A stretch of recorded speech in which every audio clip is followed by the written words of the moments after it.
코인 왕자입니다. 꼭 온다. 큰 기회. 큰 기회가 아직 남았죠. 자, 두 번째는 단기 악재는 뭐가 있을까? 저는 시장을 굉장히 좋게 봐요. 굉장히 긍정적으로 보고 있습니다. 자, 그런데 오늘은 단기 악재에 대해서 얘기를 해보고요. 그 뒤에 가서 큰 기회는 뭐가 있는지 이렇게 좀 보겠습니다. 자, 그러면 단기 악재는 이제 뭘로 좀 보고 있냐면 지금 비트코인하고 이더리움은 조정 자리예요. 그죠? 네, 조정 자리고 조금 더 쉬어갈 것 같습니다. 자, 반면에 지금 알트코인들을 보니까 지금 가벼운 알트코인들은 뒤에 빠져서 마이너스 형태예요. 그죠? 근데 얘네들도 지금 나쁘다고 볼 수가 없는 게 전체적으로 이번에 많이 올라갔단 말이에요. 올라가고 나서 이제 조정이 나온 거고 오늘 이렇게 뭐 칠리즈, 뭐 체인링크, 헤데라, 디체인 이제 이런 애들이 급등해서 이렇게 올라가는 거는 기존에 못 갔던 애들입니다. 메이저에서 준메이저 코인들인데 기존에 너무 소외됐던 애들이 올라와 준 것 뿐이에요. 여기서 그럼 중요한 건 뭐냐면 배가 아파. 이게 만약에 현금이 있으신 분들은 배가 더 아프죠. 이렇게 오늘 빵 떠버리고 또 뭐 다른 애들도 다 빵 뜨고 이렇게 떴단 말이에요. 그런데 이런 코인들이 과연 조정 없이 그냥 계속 올라가 줄까요?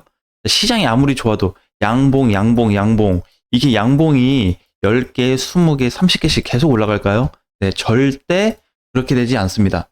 자, 그러면 이제 뭘로 봐야 되냐면, 뭐 그냥 아무거나 보겠습니다. 자, 도찌로 봐서 21년도 한번 볼게요. 초기에 그 강세장이 오기 전에 증상이 하나 있었죠. 자, 이제 여기도 있었습니다. 이제 21년 4월 1일 날 장중에 30% 이상 급등시켜 놓고 눌려놨죠. 빠집니다, 이렇게. 그 다음에, 뭐야, 빠질 줄 알고 봤는데, 야, 이게 올라간다. 그죠? 근데 올라가면서 어떻게, 또 이렇게 출렁거리는 현상이 일어나죠. 장중 급락으로 시장을 밀어버렸는데요. 이때 빠졌던 마이너스가 거의 30% 정도 됩니다. 하루 만에. 그리고 나서 또 올라가줘요. 이게 보게 되면은, 여기서도 기회가 한번 왔고요. 여기서 출렁거릴 때 음봉에서 때려 사는 이런 기회도 왔었고요. 이제 그 다음이 중요한데, 급등해서만 날아갔어요. 내가 여기까지는 보유했다 이거예요. 여기. 야, 이게 3일 동안 퍼센테이지를 따지니까 첫날 30%, 그 다음날에 또 30%, 그럼 이틀 동안 60%, 그 다음날 40%, 3일 만에 100% 갔어요. 야, 100% 너무 많이 갔다? 일단 좀 팔자 했는데 어떻게? 다음날 이 100%짜리가 하나 더 등장했습니다. 그런데 내가 여기까지 먹었어요. 또는 여기까지 가지고 있었어. 이걸 놓쳤네. 100%짜리. 지금 올라가는 이런 심정, 알트코인들 보면은 뭐 메이저나 준메이저나 알트코인들이나 지금 막 강세 보이는 코인들이 있잖아요. 이거 보면 아깝죠. 왜? 하루만 더 기다렸으면 저거 먹었을 텐데. 그런데 그 이제 뒤에 과정이 중요합니다. 이제 이렇게 보면은 시세가 나와요. 근데 이런 거는 아무 코인이나 그냥 찍어도 똑같은 게 이렇게 급등시켜 놓고 조정 없이 얘가 또 가고 이렇게 못 갑니다. 반드시 그 전에 어떤 형태가 이루어지게 돼 있어요. 이렇게 보게 되면 여기까지는 다 버틸 겁니다. 그죠? 요 정도까지는 제가 봤을 때는 요 정도 라인이 깨지면 좀 문제가 되지 않을까 싶어요. 그죠? 요거를 한번 다음에 볼게요. 이날도 괜찮았습니다. 다음 날 어떻게 붕괴시켜 놨습니다. 이게 이제 그냥 가지 않는다는 거죠. 시장 자체가. 그래서 혹시라도 내가 현금이 많은 상태고 뭘 팔아서 돈을 들고 있는데 언제 과연 사야 되냐. 이게 자꾸 올라간다. 네, 이런 기회를 노리시면 됩니다. 하루 만에 20, 30%가 빠져요. 3일 동안에 40%가 하락했습니다. 엄청난 하락이죠. 그 다음에 그 다음날 보면 또 이렇게 급락. 뭐야. 결국 빠졌네요. 제가 봤을 때 이제 요 정도 해서 내려왔으면 반등 나올 가능성이 높습니다. 그죠? 이미 거래 들어온 붕괴 자리 이하로 떨어졌는데 장중 붕괴였죠. 그러면 저 같으면은 이거를 이제 공략한다고 했을 때 이 정도 라인에 매수를 걸어놨을 것 같아요. 여기가 이제 4월 16일 날 거래 들어왔던 시가 자리 230원 자리거든요. 여기 장중에 230원을 부셨잖아요. 근데 230원만 사실 내려와도 여긴 찬스 포인트가 됩니다. 이런 자리가. 그러니까 어떻게? 여기를 또 따라 들어가고 이러면 결국 마이너스인데 그냥 올라갔을 때 기다렸다가 내려왔을 때 다시 여기서 이런 자리에서 때려버리면 하고 나서 일주일 안에 양봉 전환될 가능성이 굉장히 높아요. 이런 것들. 이렇게 보면은 행복은 나오지만 한 5일 만에 반등 시도가 나오고 있죠. 첫날 반등이 장중에 20%까지 갔습니다. 이러면서 아마 패턴이 바뀌었을 가능성이 높겠죠. 이렇게. 그죠? 다른 코인들도 마찬가지예요. 그러니까 단기간 시세가 크면 어떻게 그거에 따른 조정, 크면 조정 이런 게 발생하기 때문에 오늘 당장 양봉이야. 야, 내가 어제 하루만 더 가지고 있었으면 이거 50% 먹는 건데 이런 얘기 하지만 오늘이 이제 어떻게 될까요? 네, 조정 나올 가능성이 아주 높아지겠죠. 네, 그렇기 때문에 지금 중요한 거는 알트코인들이 올라가는 것도 중요한데요. 비트코인과 이더리움의 형태를 좀 많이 연구를 하셔야 됩니다. 그래서 오늘은 이더리움이 조금 구조적으로 애매한 위치에 있습니다. 애매해요. 이거 보자고요.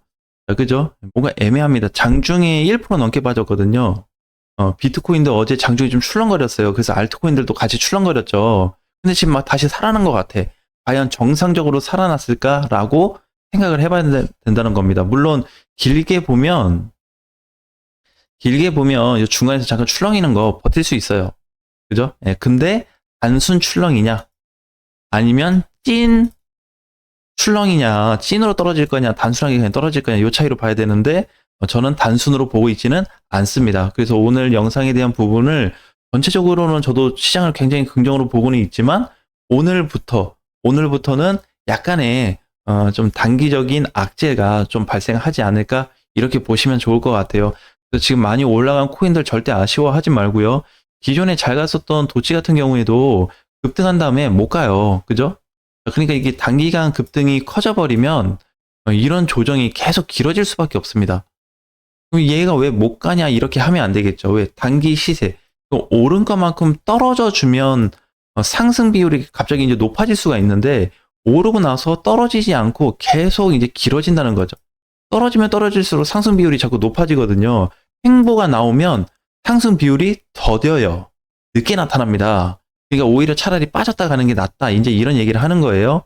그래서 여기서 뭐 물론 도치코인이 탄력받아서 추가 상승으로 이렇게 올라갈 수도 있겠지만 현재 이 자리는 전체적인 조정인 거를 우리가 좀 의심을 해봐야 된다. 근데 거기에다가 이제 어떻게 알트코인들도 조정 라인에 좀 들어가기 시작하고 있고요. 오늘 급등하고 있는 코인들도 이렇게 하면 이제 한 바퀴가 다 돌아간 거거든요. 알트 먼저 시작했죠. 처음에 대장 갔다가 알트 갔다가 지금 준메이저 갔다가 메이저 가는 거니까 한 바퀴 끝났어요. 그래서 이렇게 이제 봤을 때 과연 이제 문제는 이제 이거죠. 비트 플러스 알트가 동시 조정이 올 거냐 아니면 그냥 개별 조정이 올 거냐. 그러니까 급등한 애들은 그냥 급등 조정 나오고 못 간 애들은 또 가고 비트는 또 조정받을 때 또 다른 알트는 가고 이렇게 뒤죽박죽으로 갈 거냐. 근데 이거를 우리가 어떻게 분별할 수 있나요? 분별 못하죠. 그죠? 시장이 좋은 건 맞아요.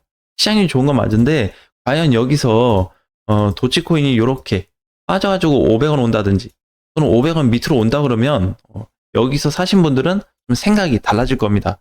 그렇다고 해서 도치코인이 저렇게 급락한다는 건 아니에요. 그래서 저 정도의 조정 가능성을 열어두자는 거죠. 그래서 이번에 보면은 이제 하락하고 있는 코인들 중에서 아카시가 밀리는데 이제 이런 코인들도 보면 상승 이후에 여기서 이제 급등이 됐잖아요. 이렇게 급등되고 나서 계속 못 갑니다.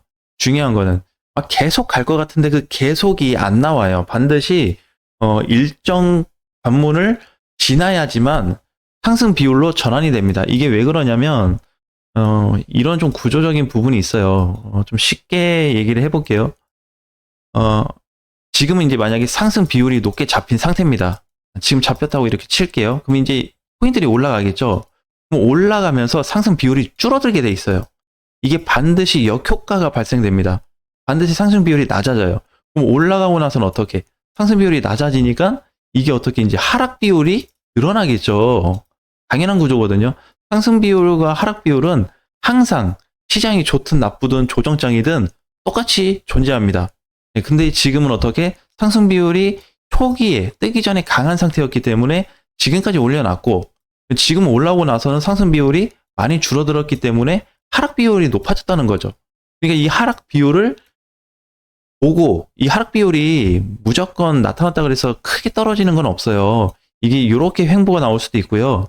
옆으로 기울 수도 있고 밑으로 떨어질 수 있는데 이거 정확한 하락 비율이 과연 이제 센 거냐 약한 거를 따질 수는 없습니다. 자, 그런데 하락 비율이 어떻게 끝날 때까지는 이걸 봐야 된다는 거죠. 그래서 하락 비율 발생이 다시 상승 비율로 전환되기 전까지는 이 조정 자리를 잠깐 피하는 게 낫다. 차라리 안 먹는 게 낫다. 이런 말씀을 드리고 싶어요. 그래서 지금까지 이제 뭐 큰 수익을 내고 계신 분들은 상황에 맞게 잘 조절하시면 될 것 같고요. 만약에 다시 시장이 밀려서 내려온다고 한다면 현금 보유하고 계시거나 기존에 매수를 못하고 기다렸었던 분들은 기회를 활용해서 역 기회를 한번 좋은 기회로 만드셨으면 좋겠습니다. 자, 오늘 장 화이팅 하시고요. 다음 시간에 뵙겠습니다.